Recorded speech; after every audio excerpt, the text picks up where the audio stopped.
Alright, we're going to show you how to make flaming arrows. Right now, these are all the tools you're going to need. We got a sparkler, we got a sock that we cut in half, we got some lighter fluid, duct tape, a lighter obviously, and that piece of wire is actually a used sparkler. You're also going to need an arrow, obviously, and probably a bow to fire it out of. Look at the bow. Alright, first thing, I'm going to give the camera to Corbin. Hello everyone. Take these and just spin. This is a sparkler.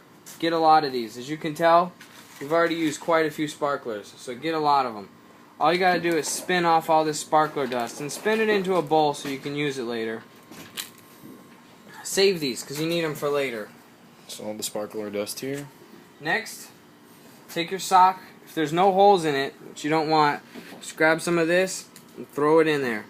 You know, you need a good amount. Like I said, we've probably gone through about 70, 80 sparklers.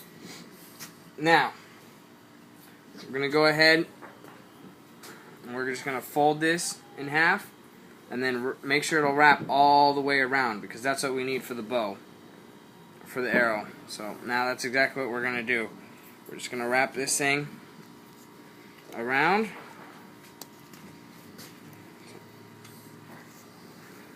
These socks have actually been soaking in lighter fluid for about an hour, which you definitely want to do. So try to wrap it around even as well, just so it doesn't mess up the weight of the arrow. Now take these sparkler wires that we've been using, start at the top, and wrap them around. Get these things as tight as you can.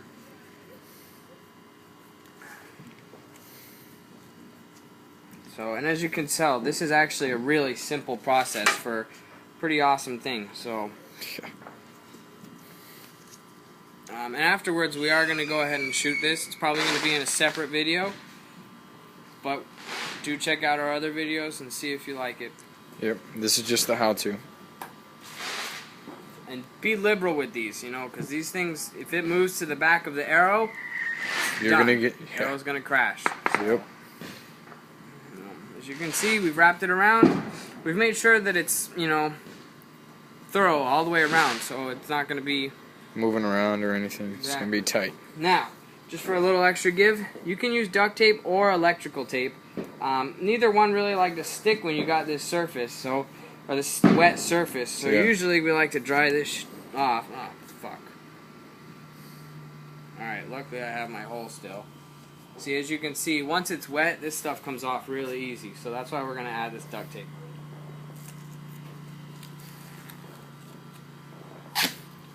Let's get a closer look at the arrow here. Now, see all that wire he's using around this sock?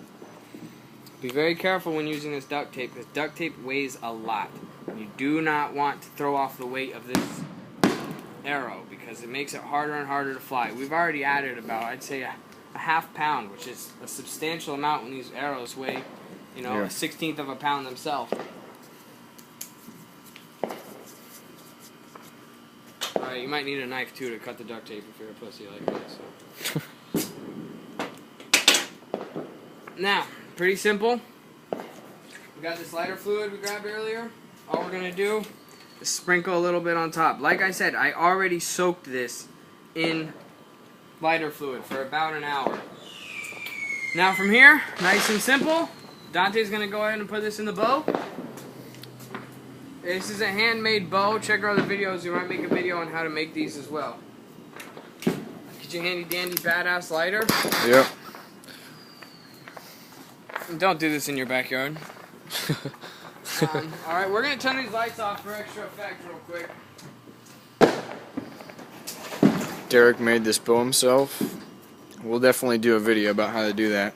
It's definitely a great weapon to have. Alright. Yeah. Be careful when you light this up. You don't want to light it. You want him to draw the bow first and then light it. That way he burns his hand for as little as possible. So, bow's drawn, we lit it, and now fire.